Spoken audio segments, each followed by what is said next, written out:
તો સુરતના Anaval Mahuva state highway ઉપર અકસ્માતની ઘટના બની। ઇકો કાર ચાલકે એક બાદ એક 6 બાઇકને અડફેટમાં લીધી।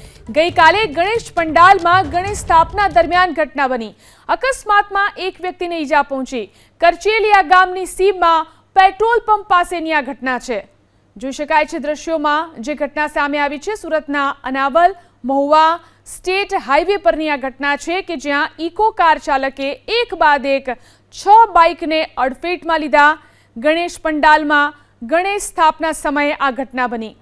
તો અકસ્માતમાં એક વ્યક્તિને ઈજા પહોંચી છે। કરચલિયા ગામની સીમમાં પેટ્રોલ પંપ પાસેની આ ઘટના છે। આ ઇકો કાર છે કે જેને એક બાદ એક 6 બાઇકને અડફેટમાં લીધા હતા। સ્ટેટ હાઈવે પરની આ ઘટના છે કે જ્યાં ઇકો કાર ચાલકે એક બાદ એક 6 બાઇકને અડફેટમાં લીધા।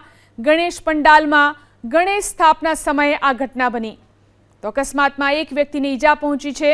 કરચલિયા ગામની સીમમાં પેટ્રોલ પંપ પાસેની આ ઘટના છે।